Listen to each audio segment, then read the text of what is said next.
the selectmen.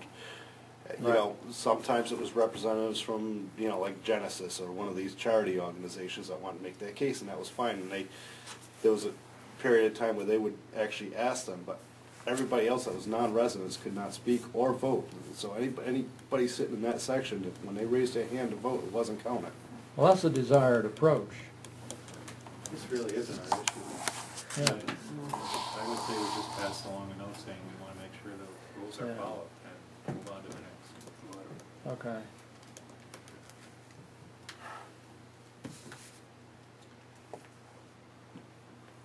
Another subject is several of our people, you know, a part of the process of understanding the budget thoroughly request data. You do, Dave does. I think my feeling is, you know, part of the reason you're interested in this data is the budget committee, although I think both you guys are interested anyway. It just so happens that's part of the reason you're on the budget committee. So I think when you're looking for data, I feel the excuse can be used that you're part of the budget committee. But I think we, the budget committee, ought to be clear that that's the position we're taking, you know, so that, because every once in a while somebody asks for something and there's cost to get it or whatever. And in the budget committee there isn't any cost. And if you're truly doing this as part of staying in touch with everything so that it's part of the budget committee, it seems to me that that's a valid input or a valid reason. Well, the RSA does state that for the budget committee, we are legally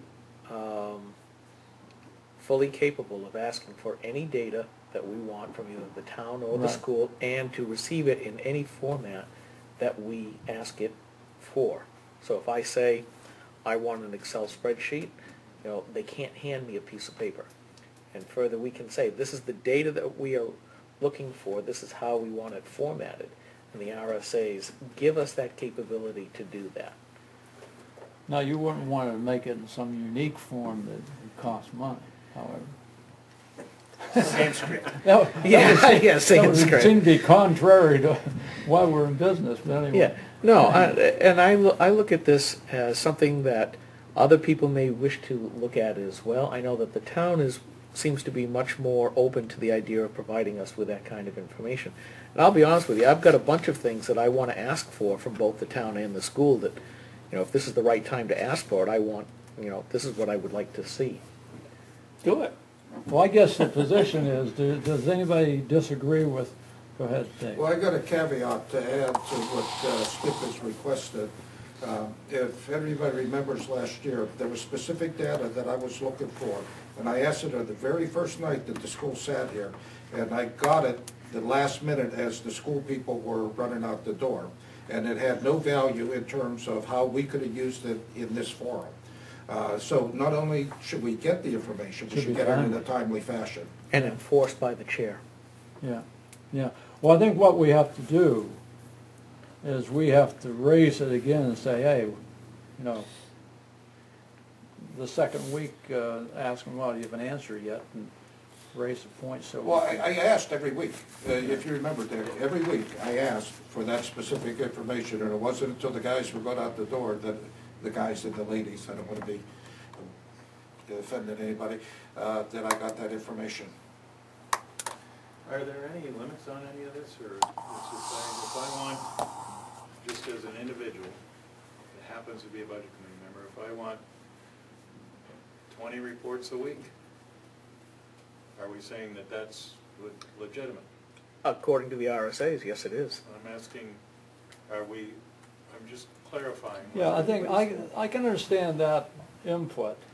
By the same token, I think what we have to do is count on reasonableness. Because there are a couple of people who are data hounds, if you want to call it that. And that's probably a benefit in the long run. Yeah, I have no problem with that, as long as it's just, if it doesn't cross the line of being germane to what we're here to do. And I recognize that's a pretty tough line to put your finger on. You know, it's different for every person. But there's probably a cost associated with some of these requests. Some of them more significant than others, depending on what the request is. Just so we're aware of that. Like, for instance, a couple of times you, I think in particular, have put together all the telephone. So we know how much the town spends on telephones, as opposed to having a telephone charge in each department where you kind of lose that that's a $30,000 bill a year, or whatever it was. But so sometimes this manipulation of data is useful to us as a total budget committee. So I think I guess we ought to, as one of these points, agree on that as a committee, whether anybody can request stuff and not be charged for it, because it seems logical. What venue would those requests come through to? I mean, are they coming through our meeting period or subcommittee meetings? Or can I just, as an individual, call up XYZ department head? Well, and say, I want this, this, and this. the talk we've been having is the latter. I think you can. That's the discussion we've had, whether that's appropriate or not. I would agree with what Dale's saying. There's probably some sort of way to channel the request out of this committee to either the town or the school or whoever we're requesting the data from, so that they're not getting 20 calls from 20 directions. I agree with that, have some sort of a formality in the process that it goes from here to somewhere with some reasonableness. As long as it, I'm sorry. as long as that time lag, as you brought up before, doesn't get to be too long because Right. of the timeliness of what's being discussed. Now, for instance, if I realize the night of the day after a meeting that, by golly, I really need that information because we're going to be talking about it the following week, you know, I don't think all of us are going to be sending in 20 different questions the following day and they're just getting inundated. The number of people, I think, from this committee that are going to be asking for stuff is going to be very small and very infrequent.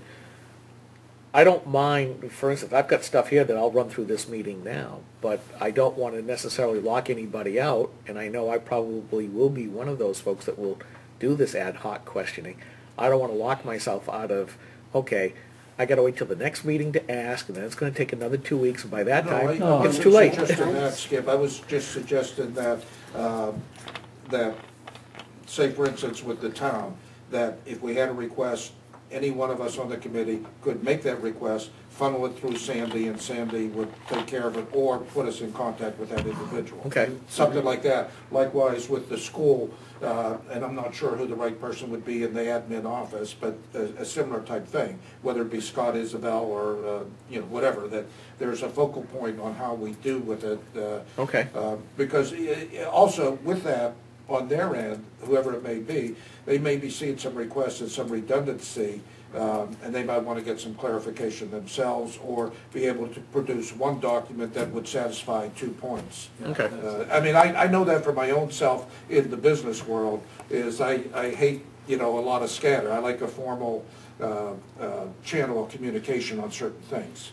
The other benefit of sending it through, not only is to avoid redundancy, which you could easily get if you get a couple people asking for the same thing, but then there's a record of it too, and that counts in all sorts Both of ways. directions. Yeah, and we know, okay, this is something we could have that part of the meeting. Here's some documents that were requested last week. Yeah, that we haven't heard, and we did hear where are they something. now? And that way it's formal and it's down there and we know. Can I just add that, Yeah, I'm done. if any of us have, well, we can't all be on every subcommittee, and if somebody has questions or wants some information, you know, find someone who's on that subcommittee, and if you know beforehand, ask them to bring them up during their subcommittee meetings with the department heads. I know some of these things come up after those meetings, but if we know beforehand, Yeah. that would probably be a good thing to do. All right, so the action we need is, if we agree that this data, and it sounds like we are, is we need to get the town and the school to define who the request would be made through. So we have that person as being the common conduit in all cases. And on the backside of that, I don't know if it would be a given or not, but for the entire committee to receive that information, you know, in case it is the day after a meeting, and let's say I don't think of asking a question, but you know, it could be a Well, great Scott's benefit. normally pretty good at coming in and when he does give the data, I mean, he blew it on one, but he does normally put a sheet and gives everybody a copy, and I think that would be the recommended approach, that if data's, now, if detailed computer data is requested, maybe everybody doesn't get a copy. Well, even that, that's kind of what I'm thinking of, is the Email Excel works too, spreadsheet. though. Yeah, where- Yeah, as long as the emails get recorded in the official minutes. Yeah. You know, that's the thing, you know, for 91A, we have to make sure that all of that stuff gets recorded. A lot, I agree. A lot of emails go back and forth between maybe only a few individuals that don't get recorded. Well, Some stuff that really doesn't have anything to do, maybe should get mentioned, and some of it gets well, I think a little, there have been out a couple of times when I've recognized that when everybody's been on the list, it's like, guys, this has got to go. You know, Sandy, please put this in the minutes. It's got to go in there. I think anything between any budget committee members got, not if it's a bunch. Yeah. Even if it's just. well, is there a number limit? If two people were talking, I'm not sure what the RSA was changed to. I know that they weakened it to some degree. I Yeah. don't know what that process is. Partly it was more for it used to be if you had like 3 selectmen in town and 2 of them happened to meet in a physical location, they had to go away because they constituted an Right. illegal quorum at the time. You know, Star marking. it was a little ludicrous. well, that's why I thought that it was weakened, so the point of a couple people talk, especially with a committee of 12 and 10 specifically elected. No. It's not a Yeah. big deal. I'd have to go back and look. I That's don't an action remember what we it should is. Take, okay.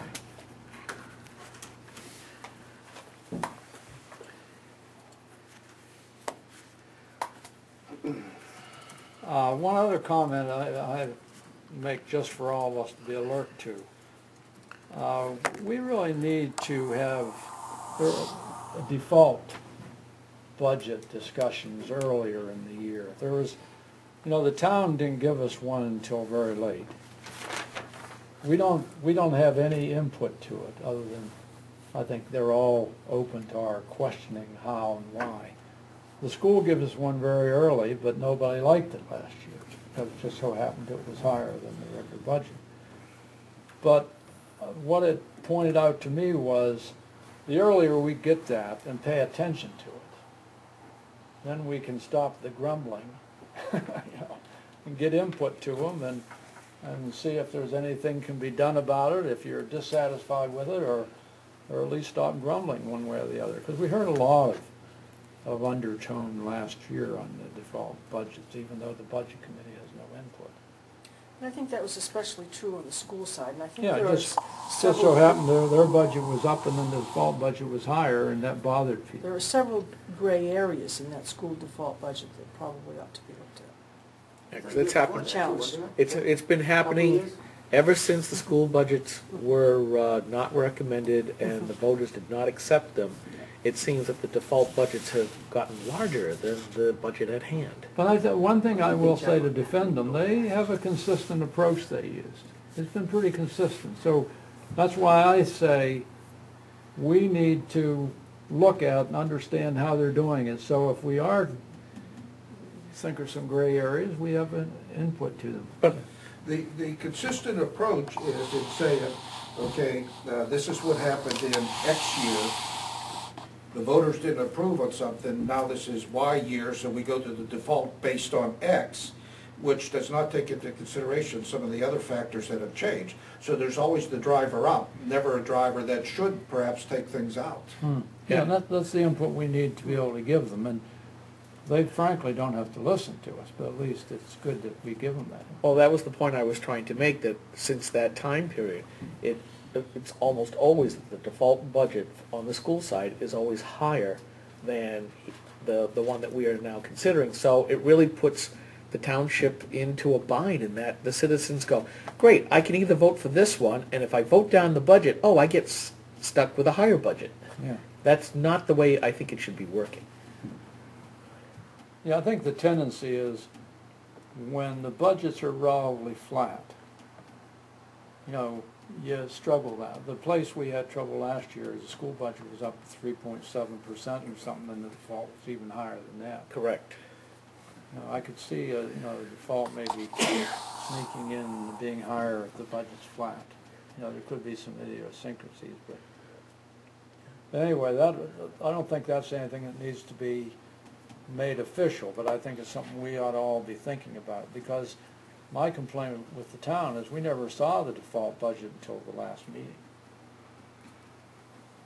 Turns out it wasn't bad, so nobody complained about it, but where we saw the school default budget immediately, and then we just grumbled about it for the rest of the session. Any other, do you like the idea of voting the same night on anything, or do you want to put it off for a week? I liked your suggestion that you started with, that sometimes you have the ability just to say, done, you know, which I think you mentioned the Parks and Rec as a good example of that. There are times it's going to be like that, but I think there were times this past year when we all sort of said, I think we better reconsider this or think about this a little longer. So I think the discretion is a good one, that we have the flexibility to go either way on that. Yeah, I think that's, I like that idea. So we'll make sure the agenda has in the future, there will always be vote on the previous discussed budget the next week, but we won't have to follow that if it comes up that way. Or set of the default that we will vote that week unless we decide not to.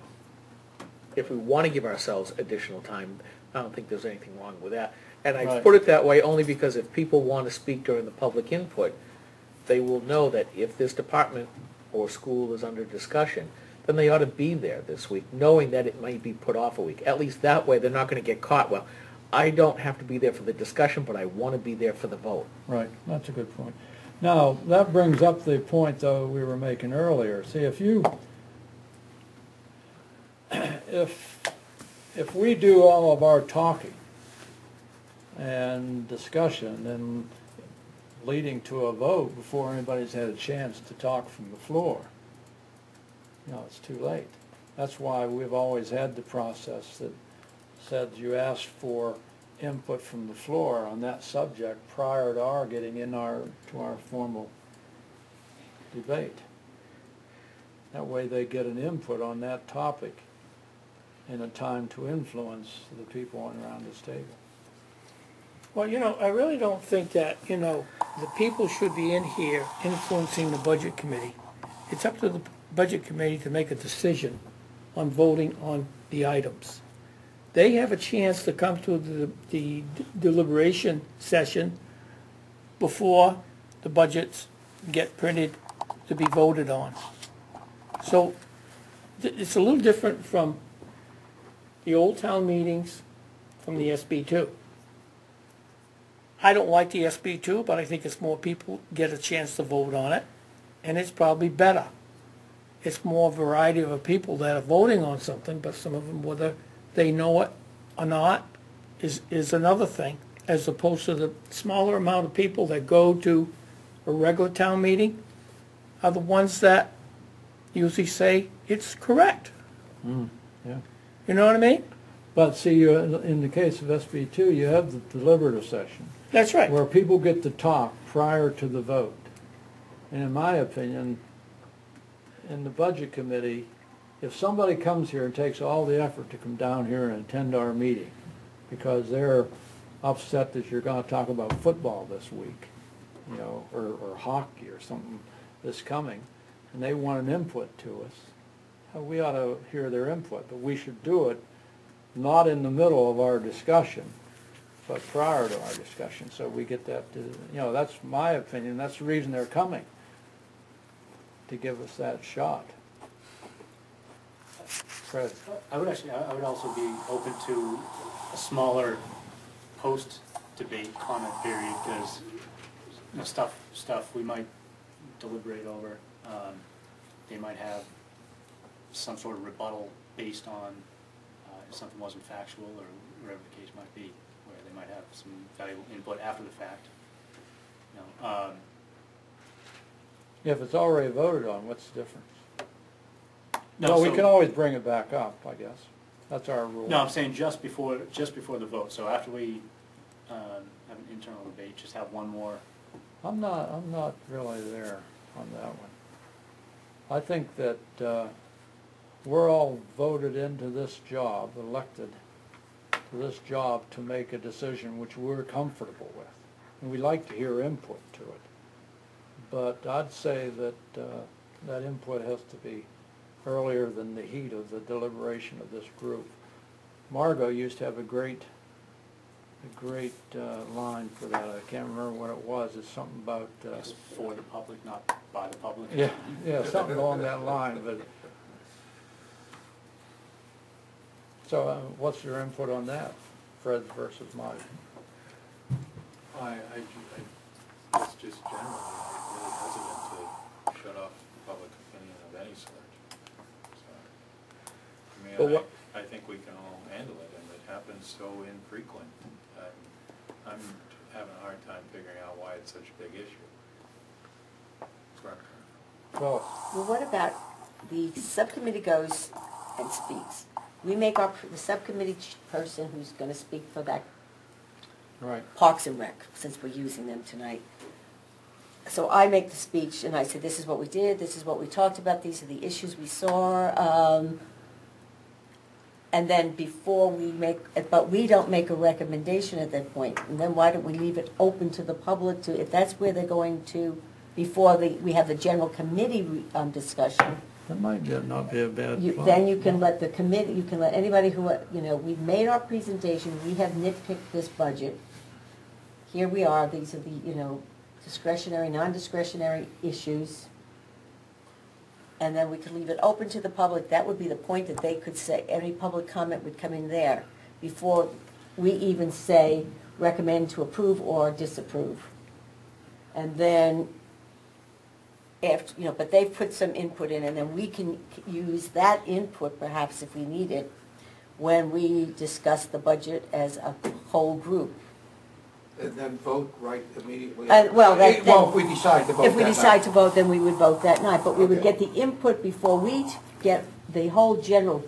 We three have seen this group, Parks and Rec. This is our report from seeing Parks and Rec. They can comment then we all discuss it, and then we can decide whether or not we're going to vote Parks and Rec that night.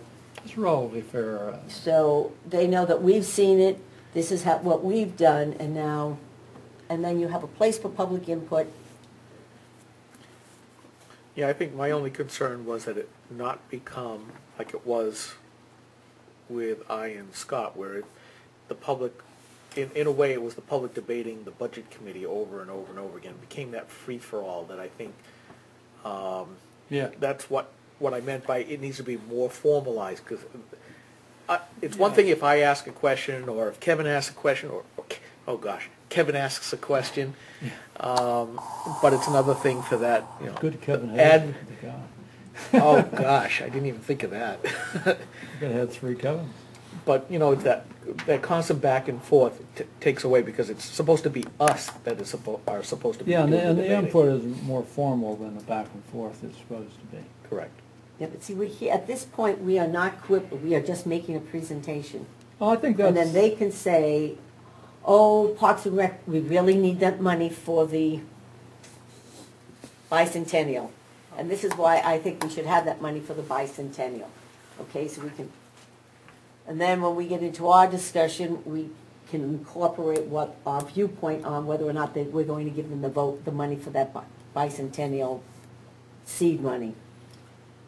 And then everybody, they've spoken, and now it's our turn to speak. Yeah, But we're making a point, we've seen this budget, and this is what we think. We've line item this budget. I kind of like it.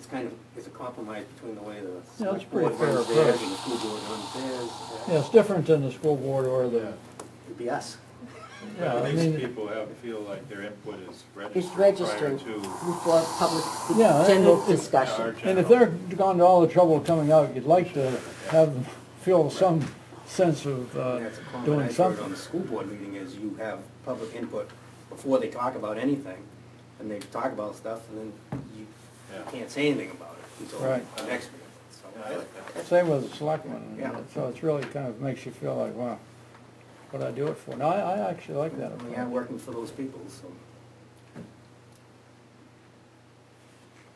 All right,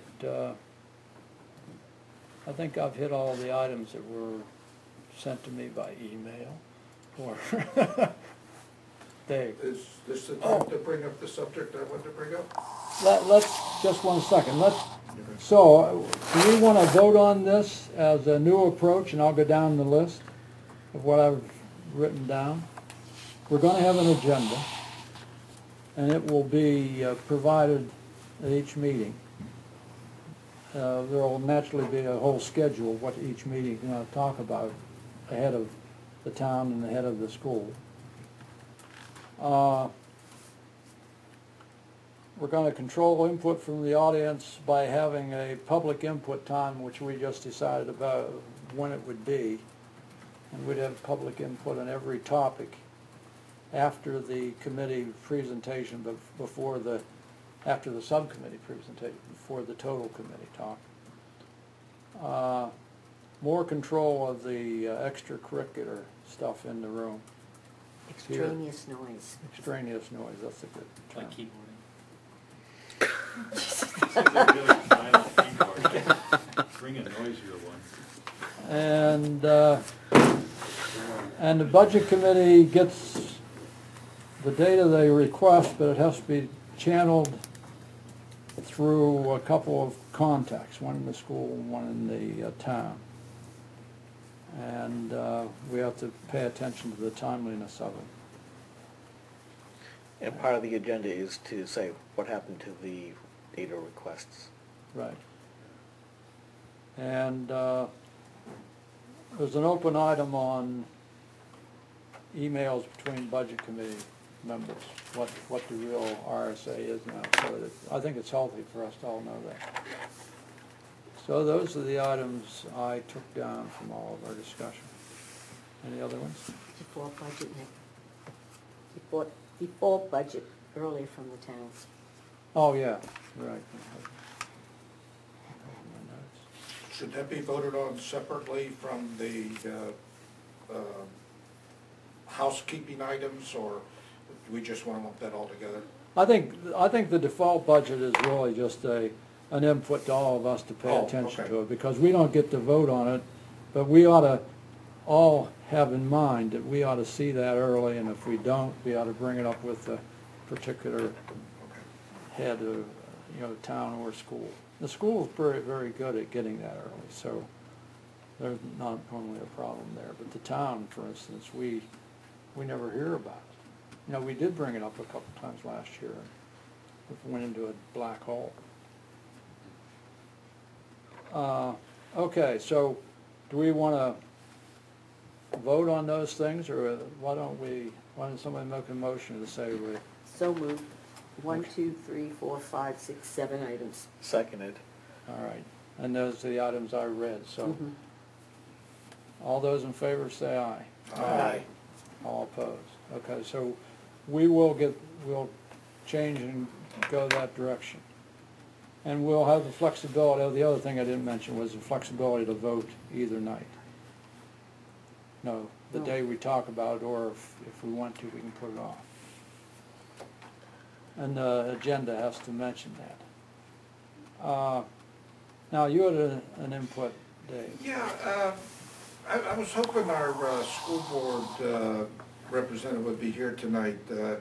I wanted to bring this up because I attended the meeting on Monday night, May 2nd, and at the end of the meeting, Scott Isabel disclosed that he's expecting somewhere in the neighborhood of $500,000 not to be expended. And with that, there was